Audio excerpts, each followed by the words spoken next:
श्री स्वामी समर्थ. जय जय स्वामी समर्थ. अवधूत चिंतन श्री गुरुदेव दत्त.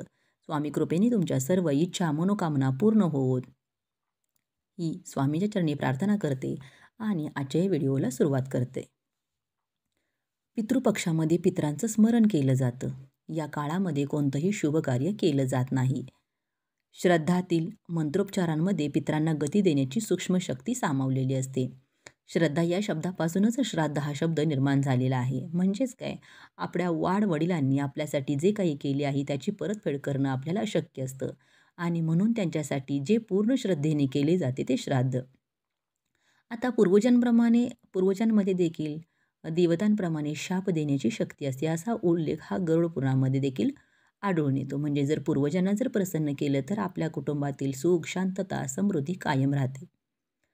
बघा, आता भारतीय तत्त्वज्ञानानुसार 4 ऋण सांगितलेले आहेत. देवऋण, ऋषी ऋण असेल, पितृऋण असेल आणि समाज ऋण असेल. आणि मग आपण पितरांसाठी श्राद्ध करणं हे आवश्यक मानतो. आपल्या निकटवर्तीयांचा मृत्यूनंतरचा प्रवास सुखमय व्हावा, त्यांना सद्गती मिळावी यासाठीचा संस्कार म्हणजे तर श्राद्ध असतं. आता पितरांचं श्राद्ध देखील करायचं आहे, तसेच काही उपाय आणि काही सेवा देखील करायची आहे, ज्यामुळे आपल्या घरामध्ये सुख, शांती आणि समृद्धी राहील. आपल्या घरामध्ये जी काही आर्थिक टंचाई चालू आहे ती देखील दूर होईल. आता काय होतं की भरपूर वेळा आपण असं करतो की मेहनत करतो, पण मेहनतीच्या प्रमाणामध्ये आपल्याला यश मिळत नाही. आपल्या आयुष्यामध्ये अनेक संकटे असतात, अडथळे असतात, ते काही संपायचं नावच घेत नाहीत. आता संकट येणार नाही असं तर होणार नाही, पण आपण संकटाचा वेग मात्र नक्कीच कमी करू शकतो.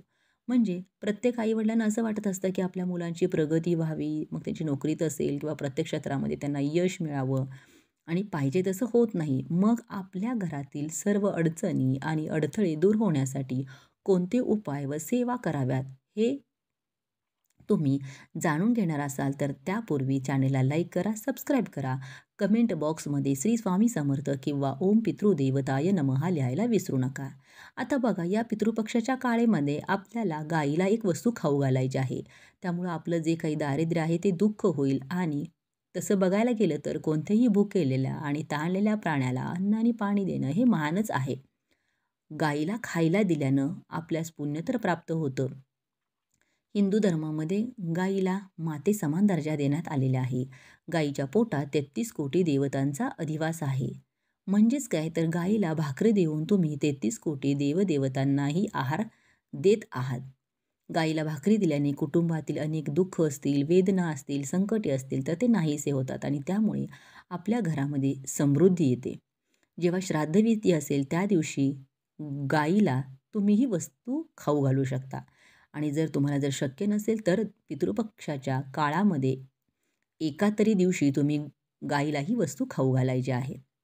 म्हणजे काय करायचं आहे, तर आपण जेव्हा चपाती बनवत असतो तेव्हा पहिली चपाती किंवा जी पुरणपोळी असेल ती आपण घेतली तरी चालेल. चपाती घेतल्यानंतर आपण या चपातीला थोडंसं शुद्ध तूप लावायचं आहे. तसाच थोडासा गूळ या चपातीवरती टाकायचा आहे. आता गाईला गूळ खायला दिल्यामुळे आपली जी अडकलेली कामे आहेत तर ती पूर्ण होतात. नेहमी कोरडी किंवा शिळी भाकरी किंवा चपाती आपल्या गाईला खाई द्यायची नाही. तर आता गूळ ठेवल्यानंतर आपल्याला जर खीर जमत असेल, बनवणे जर शक्य असेल तर तुम्ही तांदळाची खीर बनवू शकता किंवा गव्हाची खीर बनवू शकता आणि ती देखील चपातीवर ठेवू शकता. शक्य नसेल तर थोडेसे तांदूळ तरी आपल्याला त्या चपातीवर किंवा पोळीवर ठेवायचे आहेत. म्हणजे गूळ घ्या, चपाती घ्या, थोडेसे तांदूळ ठेवायचे आहेत आणि तुम्ही त्याचा असा रोल बनवू शकता आणि ही चपाती आपल्याला गाईजवळ घेऊन जायचं आहे. तुमच्या जिथे इथे पण गाई असेल, गोमाता असेल, तिथं गोशाळेत जरी जाण्याची तुम्हाला जर वेळ आली तरीसुद्धा तिथं गेला तरी चालेल. पण आपण गोमातेवरच्या पायावरती पाणी घालायचं आहे, तिला हळदी कुंकू लावायचं आहे आणि ही जी आपण चपाती खाऊ घालणार आहे, तर ही चपाती आपण खाऊ घालतो तेव्हा आपल्याला भगवान भोलेनाथांचं, ऋषिकपी नावांचं स्मरण करायचं आहे. आपण चपाती खाऊ घालत असताना ऋषिकपी ऋषिकपी असं म्हणायचं आहे. यामुळे भगवान भोलेनाथांचा आपल्याला आशीर्वाद प्राप्त होतो. आपल्या घरामध्ये कधीही पैशांची कमतरतासुद्धा आपल्याला भासत नाही. घरामधील दारिद्र्य दूर होतं. आता गाईला जर तुमच्या हातातून चपाती देणे जर शक्य असेल तर आवर्जून द्या.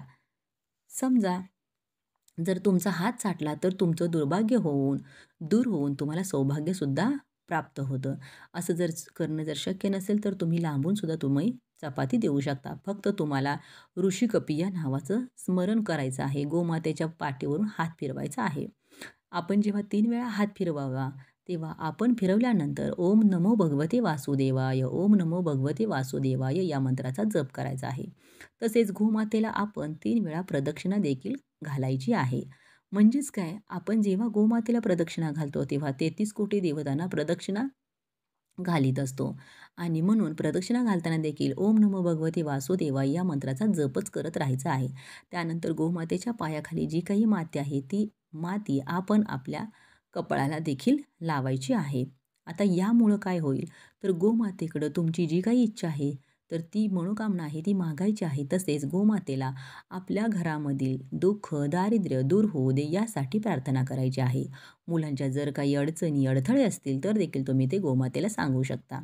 आपल्याला या पितृपक्षाच्या 15 दिवसाच्या काळामध्येच हा उपाय करायचा आहे. तर हा उपाय कोण-कोण करू शकतं? तर घरातील कोणतीही व्यक्ती हा उपाय करू शकते. पण शक्यतो जी काही वडीलधारी व्यक्ती असतील त्यांनीच हा उपाय करावा. मासिक धर्म असेल किंवा सुतक असेल तर या काळामध्ये आपल्याला हा उपाय करता येणार नाही. तसेच या पितृपक्षाच्या काळामध्ये दररोज जर गाईला जर चारा खाऊ घालावा, रोज जेवण तयार करताना गाईसाठी पहिली पोळी करावी, असे केल्यामुळे देवदेवतांचा आपल्याला आशीर्वाद प्राप्त होतो. म्हणजे पितृपक्षामध्ये पूर्ण भक्तिभावाने गाईला जर चारा दिला तर आपल्याला श्राद्धविधी केल्याचं सुद्धा पुण्य मिळतं. आपले पितरही संतुष्ट होतात आणि म्हणून पितृपक्षाच्या काळामध्ये गाईला गवत खाऊ घालण्याने पितरांचा नेहमी कुटुंबावरती आशीर्वाद राहतो, अशी मान्यता आहे.